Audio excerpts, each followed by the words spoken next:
Get your hero t-shirts today for a limited time only until March 22nd, link in the description down below or on screen. Thank you. Hey, what is up heroes, and welcome back to another Pokemon Top 10. Today I'll be discussing my top 10 best Pokemon ROM hacks. Now I do have to say these are ROM hacks, not fan games, so you will not see the likes of Pokemon Uranium and Insurgents. We will save them for a later video. Now obviously these are my own opinions, these are games I have played. There might be some ROM hacks you guys really enjoy, you think should be on this list, and chances are I probably haven't played them, or I just didn't like them. But if that is the case, leave a comment down below, let me know your best ROM hack you've played, and maybe we'll feature in the next episode of a top 10. Let's get into this list.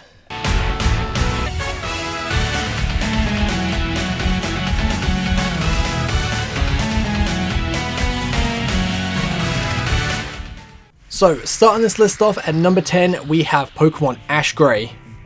Now, no, Pokemon Ash Gray isn't an original story, it's just basically a ROM hack based off the anime, but it's done really well, and if you're a fan of the anime, it's really fun to play through, and there's so much content there. It even goes to the Orange Islands, has the second and first movie in it.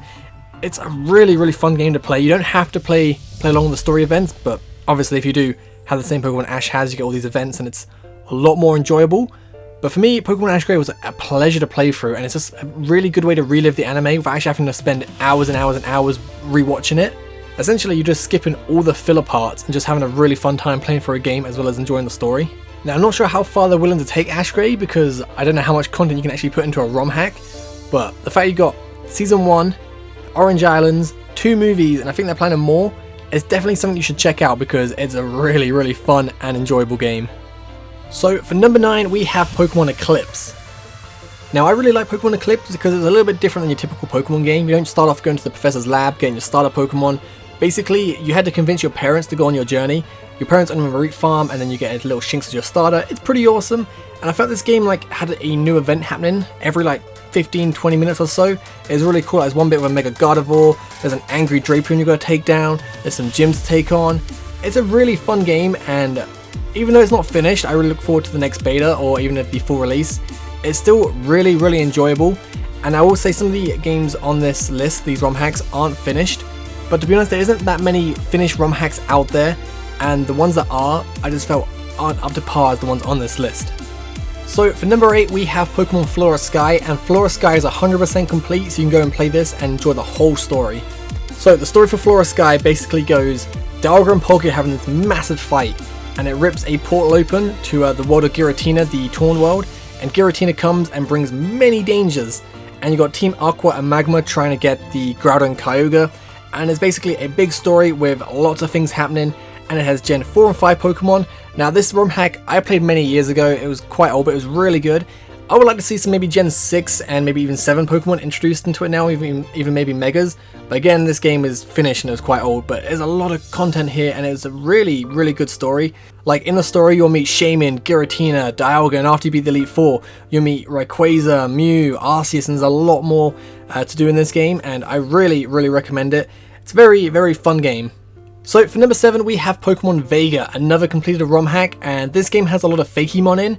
And I'm a big fan of Fakemon, and this game does it really well. These Fakemon are incredible. I love the starter Pokemon, they're really cool. And there's a really buff Pikachu, like you'll see from the intro. They have a little custom intro with a, I think it's called Machu. It's pretty awesome, not gonna lie. Although I will say Vega is extremely difficult. There's some trainer battles that you go to and you think, oh wow, it's a massive level gap, I need to train. You go out to the previous route, or even the route where the trainer is, and the Pokemon are so weak, it takes so long to train. It's not really well balanced, but the story is pretty good. There's a character called the Moss I think everyone will love. Pokemon Vega is a pretty good game. However, for me, it did glitch after I beat the Elite Four. There is post-game to it, but I could never do it because the game glitched and I didn't really want to play through it all again. Not that it was bad, the fact that it was just so difficult to play through, and I didn't really want to just go through the stress of training all these Pokemon again and maybe have the game crash on me again. Now, that might be my fault, I don't know what I did, but I know some people have managed to play the post game and I hear it's pretty good.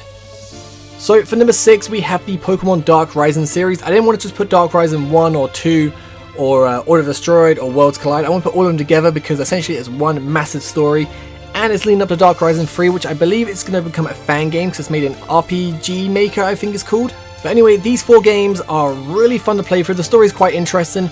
Again, a bit like Vega, it's kind of hard to train. It gets a little bit better the more you play. Like, it's easier to train in Dark Horizon 2 than 1, and then it's easier to train, I wouldn't say Order Destroyed is easier to train in Adult, because that game's incredibly difficult. I'll get into that in a little bit. But then Worlds Collide is basically a Digimon crossover, but that's easier to train than all of them together. So basically, the story of Dark Horizon, I don't want to spoil too much, but there's an evil entity called Daragus, and he's trying to destroy the world, and you're going to work with your comrades, Team Dark Horizon, to stop the evil. And I don't really want to spoil anything, because if I get too much into it, it will give stuff away, and I don't want to ruin the story for you guys. Out of the 4 games that are released though, I will say the third one, Order Destroyed, which is a prequel to Dark Horizon 3, is my favourite, because essentially it's like a Nuzlocke challenge. Once you lose in the game, you faint, you black out, you'll basically end the game, you have to restart, which some people might not like, but for me it was really interesting because it played a part of the story, which is really cool. And I highly recommend you play all of them. I would recommend you go Dark Horizon 1, 2, then Worlds Collide, then Order Destroyed.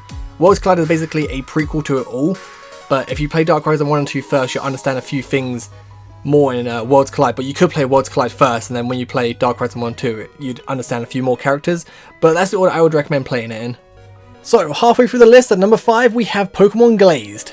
Now, Pokemon Glazed is an absolutely incredible ROM hack, and I think since the last time I played it, they added Mega Evolution, which is always a plus.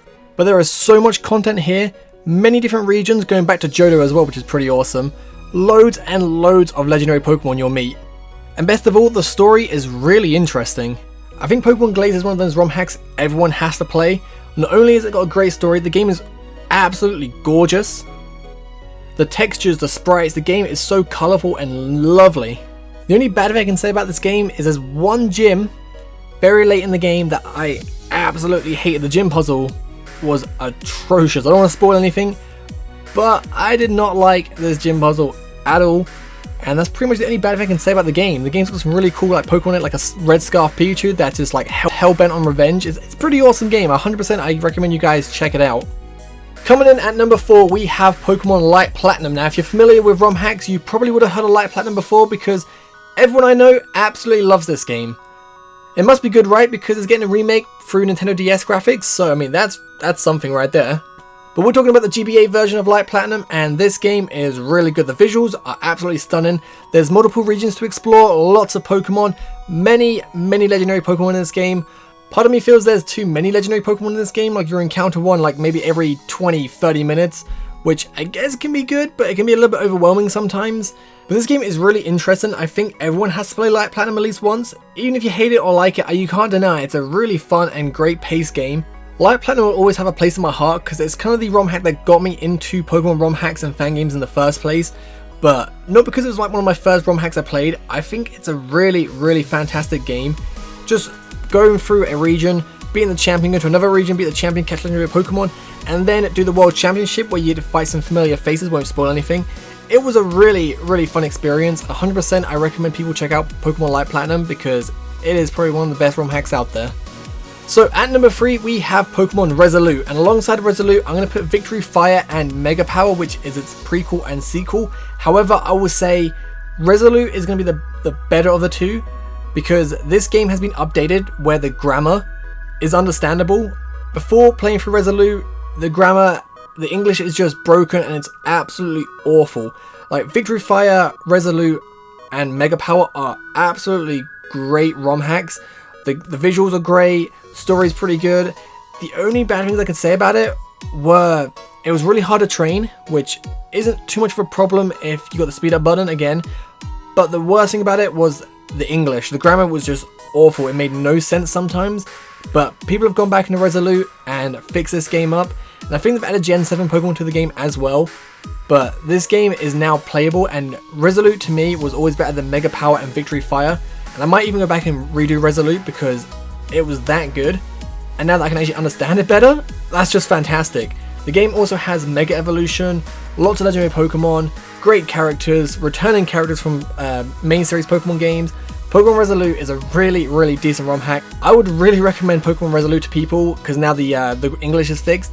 If you can power through Victory Fire, you don't have to play Victory Fire or Mega Power to understand Resolute, but just because the stories are connected, it is pretty fun to see everything kind of fold together, but Resolute you can play as a standalone game and still enjoy it. Just, if you want to power through Victory Fire and see that broken English, it might have been fixed, but all I know is Resolute has been fixed, and that game was my favorite of the three, and the fact that you can now understand it is just awesome, and I cannot actually wait to go back and play it. So, coming in at number 2, Pokemon Gaia. Now, you've all probably heard me before if you've seen any of my top 10s with ROM hacks. I've talked about Gaia so much. Gaia is easily one of the best ROM hacks ever created. It's not finished yet. I am really hoping it gets finished soon or another beta comes out.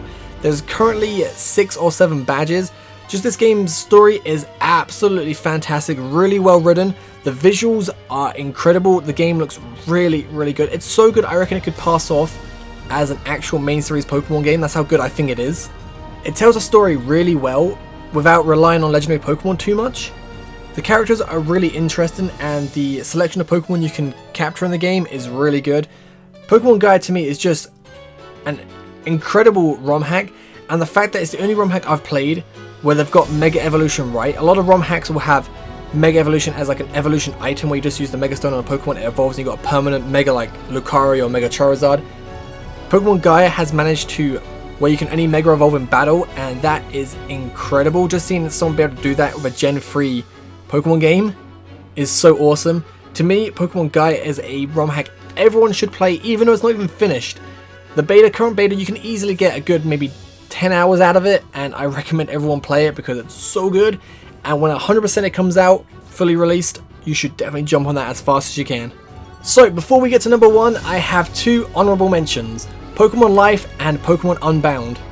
Now these 2 ROM hacks are currently in their alpha, but these games are really good from what I've played. Pokemon Life is really unique, great story, great visuals, and Pokemon Unbound, loving the story so far, loving the visuals. Everything about these 2 games just screams potential best ROM hack ever, and that is a very good sign from an alpha, and I cannot wait for more updates to this game. It's something you should definitely look out for. So, coming in at number 1, we have Pokemon Prism. When I first saw Pokemon Prism, I saw the Gen 2 graphics, and I didn't think it could ever be as good as a Gen 3 ROM hack, and I was so wrong. The story of Pokemon Prism, absolutely fantastic. I love the quests given in the game, and I love the fact it's one of those Pokemon games where it's not like, go here, do the next quest, go here, do the next quest. It's basically, here's a quest, figure out what to do. And sometimes I was left thinking, I have no idea what to do, and I was going around exploring, going back to different towns I'd previously gone to. This game made me think so much, and I love the story, and the Fakemon legendary Pokemon in the game, really good, love them. The fact that there's multiple regions, you can go back to Johto for a little bit, which is cool, and you can even go to the Tunod region, which is from Pokemon Glazed, another ROM hack, which is in this list, is pretty awesome. The game was really enjoyable, and I think out of all the ROM hacks I played in 2016, it was easily my favorite ROM hack I've played, and the ROM hack I got the most fun out of. Overall, this game is absolutely fantastic, and it's a shame it got shut down by Nintendo, but I am so glad it got leaked because this game, it needed to be played. It 100% has to be played. If you have not played Pokemon Prism, 100% I recommend you change that right now. Go and download it. I don't know where you're going to find a download link from because obviously they all got taken down. But if you can find a download link, a safe one, play this game 150% because it is so good. So there we have it, my top 10 best ROM hacks I have played. Hopefully you guys enjoyed. Do you agree? Disagree? Let me know in the comments down below. If you've got any other ROM hacks you think I should play, let me know as well, and I'll catch you guys the next top 10. Have a great day. Peace.